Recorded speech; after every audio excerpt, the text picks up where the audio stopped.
Bonjour à tous, enfin rebonjour à tous, pour tous les gens qui ont sûrement vu la première vidéo de Lettre à une disparue. Donc c'était la première lettre. Donc là, dans cette deuxième vidéo, je vais entamer la deuxième lettre. Donc je commence. Cher Paloma, réconciliation nationale, ils n'ont que ces mots à la bouche. 6 mois sont passés depuis ma première lettre. Le pouvoir a changé. Démocratie, élection, président. La fête, la foule dans les rues, jour et nuit. De nouveau l'espoir de vous retrouver. Les prisons sont maintenant, les prisons maintenant sont vides. Vous n'êtes pas revenu, ni vivant, ni mort. Vous avez disparu.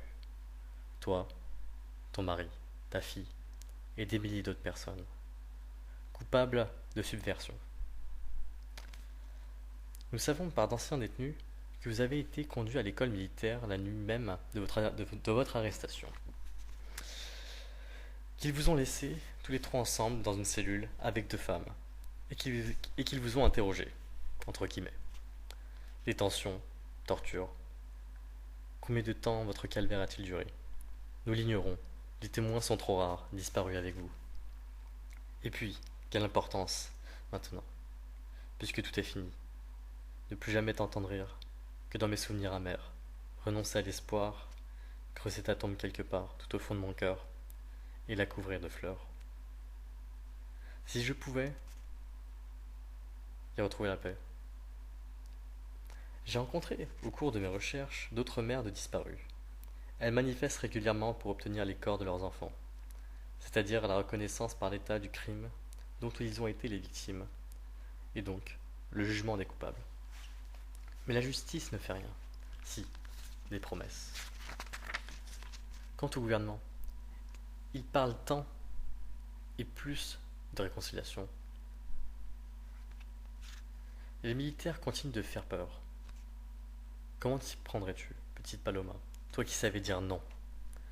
Je me souviens de tous nos premiers désaccords. Tu n'avais pas 15 ans et tu t'intéressais déjà à la crise politique. Moi qui entrais dans la trentaine, je souffrais sans me l'avouer de te voir sortir de l'enfance et m'échapper un peu. Que faire?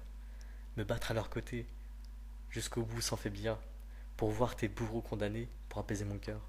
Mais toi tu connais mon tempérament, réservé, solitaire. Je ne sais pas si je suis capable de lutter. J'ai peur de ne pas en avoir la force, pourtant j'essaierai. Je te le promets, ma colombe. Dire que je t'ai donné ce nom parce qu'il est synonyme de paix. Ton père aurait préféré Rosita, c'est drôle, parce que j'ai fait la connaissance il y a un mois d'une Rosita née le même jour que toi. Les militaires l'ont enlevée elle aussi, enceinte de 6 mois. Je n'arrive pas à croire ce qu'elle m'a raconté.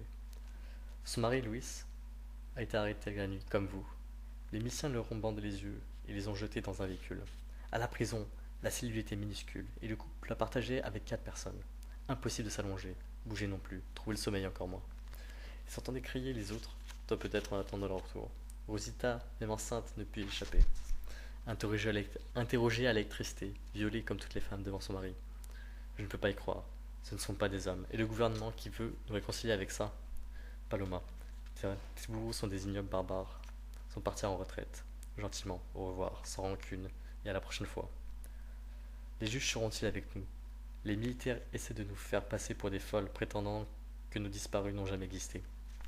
Mais il reste quelques témoins, des survivants, comme Louis et Rosita, qui parlent, qui accusent, qui ne veulent plus croiser dans la rue leurs anciens tortionnaires libres.